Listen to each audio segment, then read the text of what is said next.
오늘도 목사의 소리가 아니라 하나님의 음성 듣고 여러분의 영혼이 샘을 얻기를 주 이름으로 축원합니다. 우리 하나님은 영원히 살아계신 분이십니다.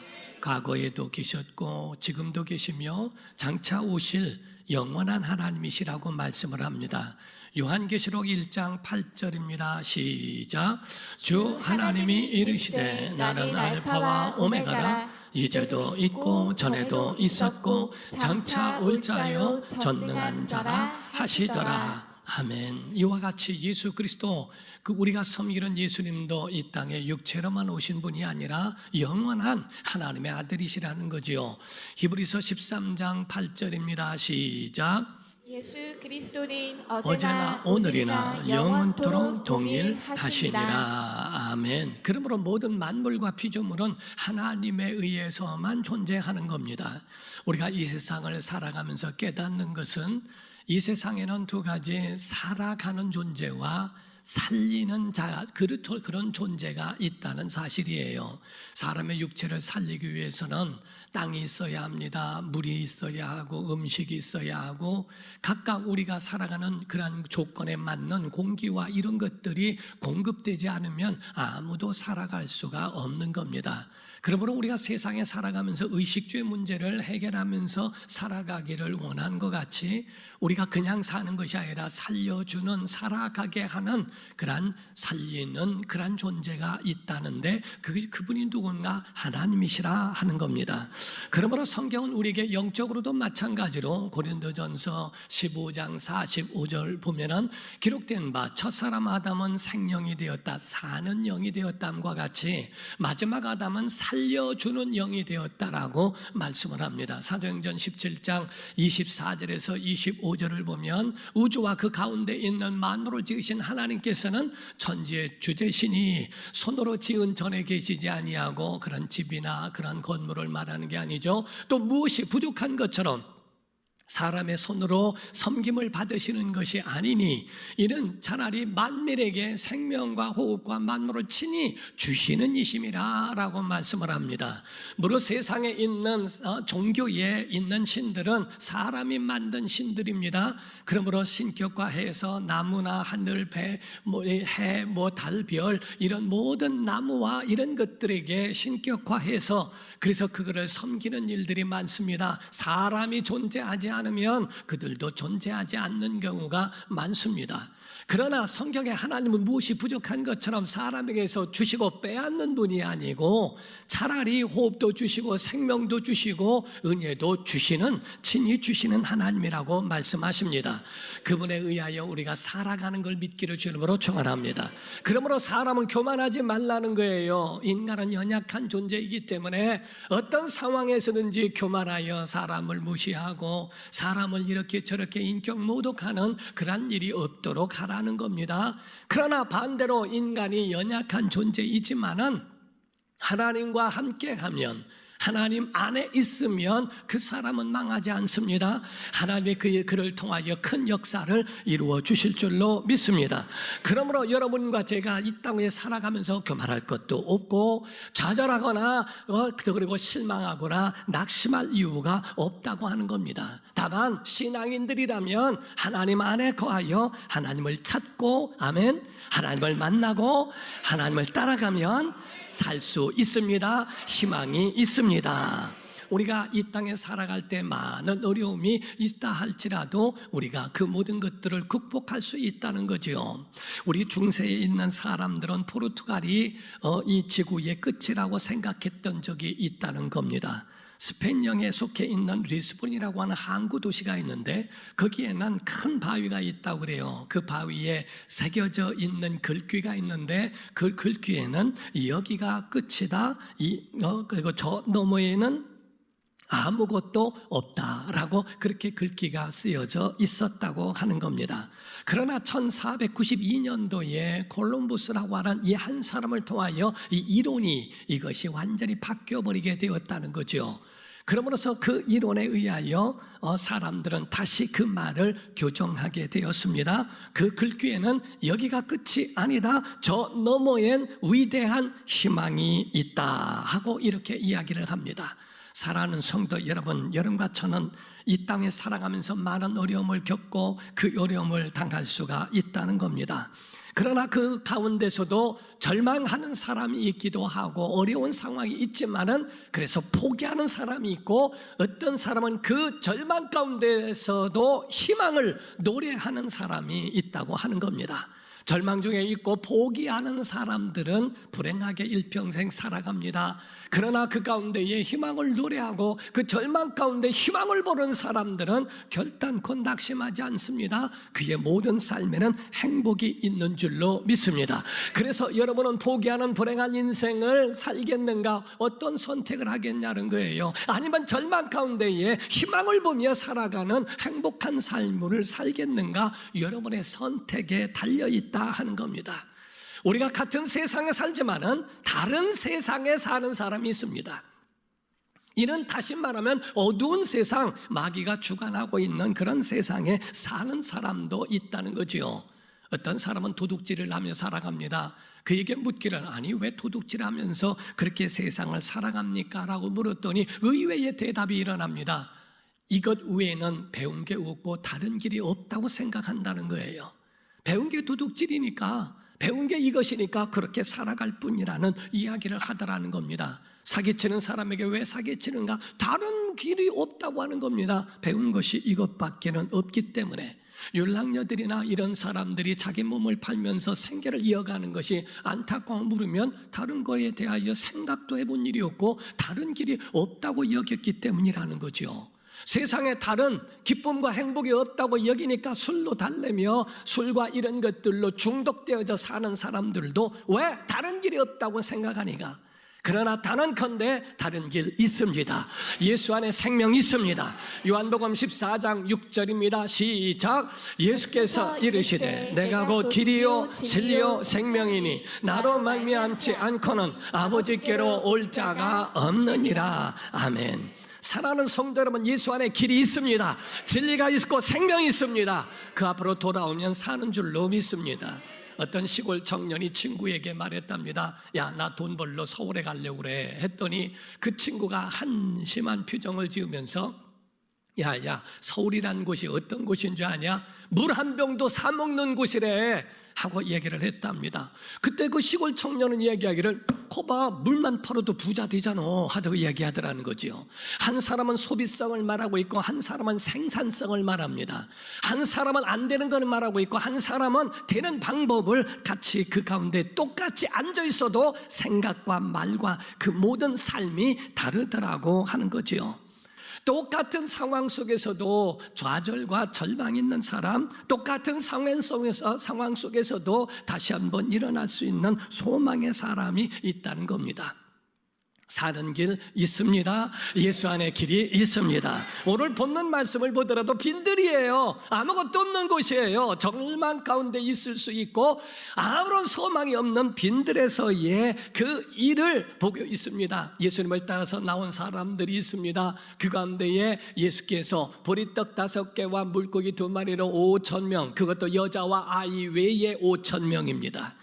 그렇다면 15,000명, 2만 명 정도의 사람들을 그 빈 들에서 먹이신 사건을 기록하고 있는 것이 오늘 본문 말씀의 내용입니다. 예수님이 이 땅에 오실 때 영혼만 구원하신 게 아니에요. 우리의 육체도, 우리의 환경도, 우리를 위경에서도부터도 건져주시는 걸 믿으셔야 됩니다. 많은 사람들은 우리가 예수 믿으면 구원만 받는 줄로 생각하고 내 삶은 내가 원하는 대로 살고 마지막에 죽으면 천국 가겠지 이렇게 여기는 사람들이 많습니다. 아닙니다. 예수님이 이 땅에 오신 것은 전인적 구원입니다. 영혼도 구원하고 우리의 육체도 고쳐주실 것이고 우리를 위경에서부터 건져주실 거라고 말씀합니다. 시편 107편 20절입니다. 그가 그의 말씀을 보내어 그들을 고치시고 위험한 지경에서 건지시는도다 이렇게 말씀하죠. 시편 40편 2절입니다. 나를 기가 막힐 웅덩이와 수렁에서 끌어올리시고 내 발을 반석 위에 두사 내 걸음을 견고하게 하셨도다 이렇게 말씀을 하죠. 정말 우리가 살아가다 보면은 기가 막힐 그런 웅덩이 같은 일들이 얼마나 많습니까? 빠져나올 수 없는 그런 사면초가여 진태양난 속에서 여기서 옴짝달싹 길이 없고 보여지는 어떠한 희망이 없는 그런 상황들도 있지만은 그 기가 막힐 웅덩이에서부터 건져주시고 그 가운데서 수렁에서부터 우리를 그 가운데에 끌어주신다라고 성경은 말씀을 합니다. 우리는 그 하나님을 믿어야 합니다. 우리가 성경의 본문 가운데 보게 되면 빈들이라고 누가복음 9장 12절에 말씀을 합니다. 시작. 날이 저물어 가매 12사도가 나와 여짜오되 무리를 보내어 두루 마을과 촌으로 가서 유하며 먹을 것을 얻게 하소서. 우리가 있는 여기는 빈들이니이다. 아멘. 여기서 말씀하기를 우리가 있는 이곳은 빈들입니다. 아무것도 없습니다. 여기서는 아무런 소망이 없습니다. 어디 가서라도 먹고 오게 하는 게 어떨까요? 라고 하는 그런 제안을 하게 되지요. 요한복음 6장 5절에 예수님 말씀하시죠. 시작. 예수께서 눈을 들어 자기에게로 오는 것을 보시고 빌립에게 이르시되 우리가 어디서 떡을 사서 이 사람들을 먹이겠느냐 하시니. 자, 예수님의 제자 중에 빌립이라고 하는 제자에게 물으셨다고 그랬어요. 야, 이 사람들 어디서 먹게 할까? 라고 하는 말씀을 했더니 이 빌립 제자가 얼마나 머리가 영특하고 빠릿빠릿하고 얼마나 빠른지 이야기합니다. 조금씩 받더라도 만약에 사람들에게 조금씩 받고 거치를 한다 할지라도 200데나리온이 부족합니다. 계산이 얼마나 빠른지 몰라요. 요한복음 6장 7절입니다. 시작. 빌립이 대답하되 각 사람으로 조금씩 받게 할지라도 200데나리온의 떡이 부족하리이다. 여기서 말씀했던 데나리온이라고 그랬는데 한 데나리온이 사람의 장정의 하루 품삯입니다. 그래서 오늘날로 말하면 10만 원에서 한 20만 원 정도를 이야기한다고 말을 합니다. 그렇게 되면은 200데나리온이라고 말하면 약 2천만 원 정도를 가리켜 말하고 있는데 조금씩 걷어서 헌금을 걷는다 할지라도 2천만 원 정도가 부족할 겁니다. 이 사람들을 어떻게 먹이겠습니까? 라고 하면서 아주 굉장히 정확한 것을 그 가운데에 그거를 진단하고 이야기를 하게 되더라는 거죠. 여기서 빌립의 문제가 있는 걸 아십니까? 빌립의 문제는 계산이 아닙니다. 계산이 잘못된 것도 아니고 그가 말한 이론도 맞습니다. 그가 잘못한 건 초점이라는 거예요. 그가 가지고 있는 생각은 인원수만 가지고 있고 사람만 생각하고 돈만 생각했지 주님이 함께 하시는 것을 몰랐다 하는 겁니다. 예수께서 가나의 혼인잔치에서도 물이 포도주가 되게 하신 그 사건을 봤건만 예수께서 많은 병든 자들을 고치시고 많은 역사들을 행하시는 것을 봤건만 초점이 세상에 있고 가지고 있는 과거와 절망과 이런 빈들이라고 하는 상황 속에만 있었던 그 빌립의 잘못된 점은 이론과 생각이 잘못된 것이 아니라 초점이 잘못되어 있더라 하는 거지요. 신앙인이라고 한다면 주여 주는 하나님의 아들이십니다. 하나님의 아들이시니 무엇이든지 가능할 줄로 믿습니다.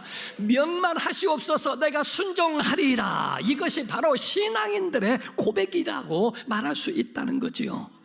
왜냐하면 이 말씀을 하실 때 요한복음 6장 6절에 말씀하신 것처럼 이렇게 말씀하시면 친히 어떻게 하실지를 아시고 주님이 하시려고 준비하고 계시고 빌립을 시험하고자 하십니다. 오늘날 하나님은 우리의 모든 상황 속에서 우리의 믿음을 시험하신다는 겁니다. 내가 이 상황 속에서 어떻게 살아갈 것인가? 믿음을 택할 것인가? 아니면 세상에 있는 그런 절망과 빈들을 바라보며 절망 중에 거할 것인가? 단언컨대 하나님은 가지고 있는 그런 모든 합리적인 사람들과 일하시는 것이 아니라 믿음의 사람과 일하신다는 것을 믿어야 한다 이 말이에요. 그러니까 사람들은 합리적입니다. 난 이건 이해가 안 되고 이건 저건 이해가 되고 저거는 받아들일 수 있고 저거는 동의할 수 있고 저건 안 되고 각각 가지고 있는 자기의 합리적인 사람 결단코 하나님 쓰지 않습니다. 하나님이 쓰시는 사람은 믿음의 사람 그들과 일하신다는 거예요. 여러분 죄와 은혜, 생명은 딱 두 가지로 나눌 수 있습니다. 죄는 하나님 떠난 게 죄고요, 생명은 돌아오면 살게 돼 있다 이 말이에요. 여러분 오늘도 예배 가운데 돌아온 건 생명입니다. 은혜입니다. 능력입니다. 여러분 어떤 상황 속에서도 주 앞에 돌아오기를 주 이름으로 축원합니다. 그래서 이성적인 법칙에 의하여 계산하고 불가능하다고 말한 이 빌립이 있는가 하면 그 가운데 가능한 가운데에 정말 믿음으로 하나님 앞에 나온 안드레 같은 제자도 그 가운데 있더라는 거죠. 여러분 교회 안에 빌립 같은 사람만 있다면 이적은 끝난 겁니다. 논리는 있고 그런 상황 속에서 조금 나은 발전적인 것은 있을지 몰라도 기적은 없습니다. 능력도 정지돼 버리고 맙니다. 교회 안에 빌립 같은 사람만 있을까? 아니면 진짜 하나님의 약속을 믿고 있는 믿음의 신앙인들이 있느냐 하는 겁니다. 문제는 어디에 있는 게 아닙니다. 사랑하는 성도 여러분, 문제는요, 그 문제가 어디에 누구에게 있느냐가 문제예요.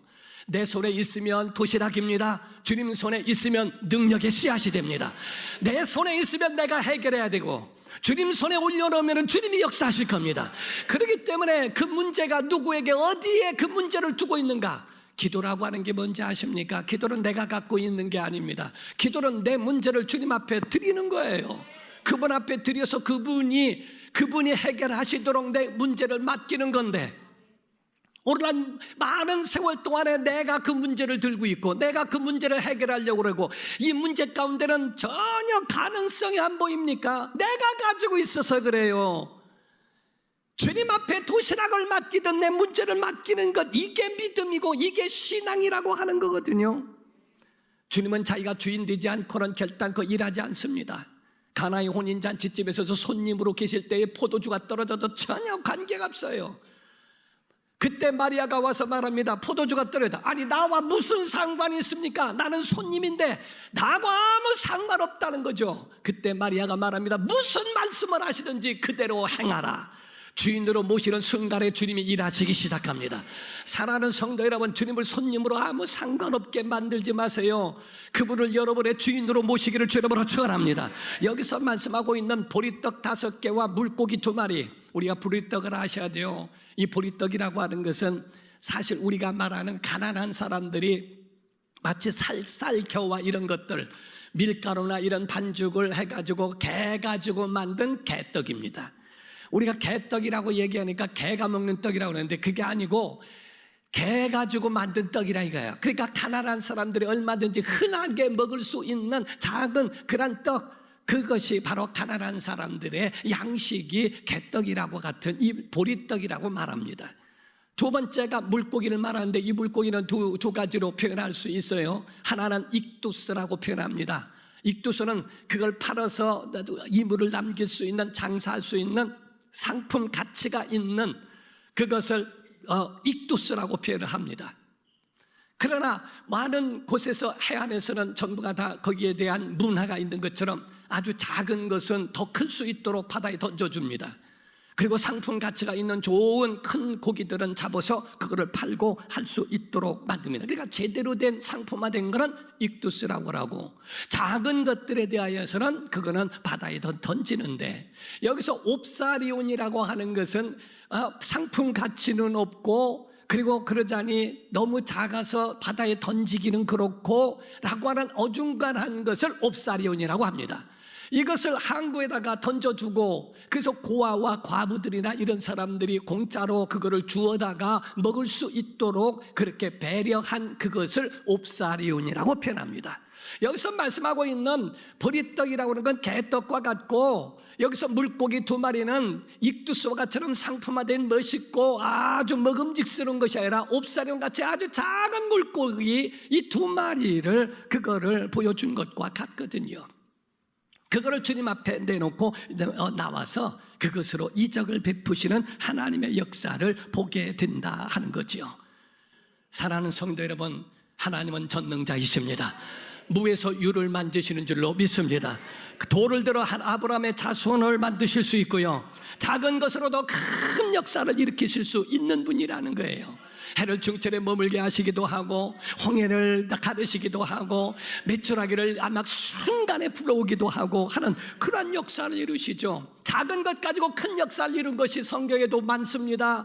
소년 다윗이 물맷돌 가지고 그 5개를 가지고 와서 큰 골리앗을 때려 눕히질 않나, 기도원의 300용사가 미디안을 쳐서 이기지를 않나, 삼손의 손에 들려진 나귀의 턱뼈로 1000명을 이기지를 않나, 엘리야의 작은 기도가 선만한 구름을 일으켜서 큰 비를 몰고 오질 않나.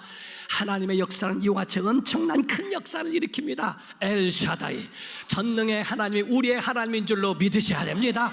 그렇게 믿는 자는 희망이 있어요. 정말 하나님이 그에게 함께 하시는 놀라운 역사가 있습니다.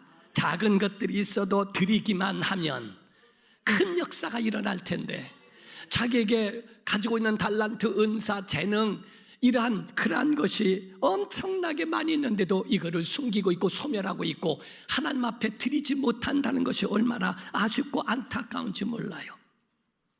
이 어린아이는 이거 드려서 될까? 내비둬, 안 해 하고 그것을 뒤로 돌린 것이 아니라 작더라도 주 앞에 가지고 오고 작더라도 주 앞에 드렸다고 하는 이 용기가 주님으로부터 큰 역사를 이루는 마중물이 되게 하시고 종자가 되게 하시고 씨앗이 되게 하는 그러한 역사를 주님이 이루신 것, 어린아이가 한 게 아닙니다. 주님이 하신 겁니다. 엘리야가 사렙다 과부에게 3년 6개월 동안에 내려진 그 가뭄 가운데에 사렙다 과부의 집을 찾아가게 되죠. 한 번 먹고 죽을 수밖에 없는 양식이 떨어져 있는 가정에 너 그거 먹을 때 나 좀 줄 수 있니? 라고 묻죠. 우리가 이거 마지막 겁니다. 그래 알아. 그러나 나에게 좀 줬으면 좋겠다. 거기에 자기들 먹을 때 이거 먹고 죽으나 안 먹고 죽으나 똑같지 않을까? 거기에 대하여 나눠서 바로 나누게 됩니다. 나누어 하나님의 사람에게 주게 되죠. 그걸 먹고 축사를 합니다. 축복을 했더니 그 가운데에 가뭄이 끝나는 날까지 가루통에 가루가 떨어지지 아니하고 기름병에 기름이 마르지 않습니다.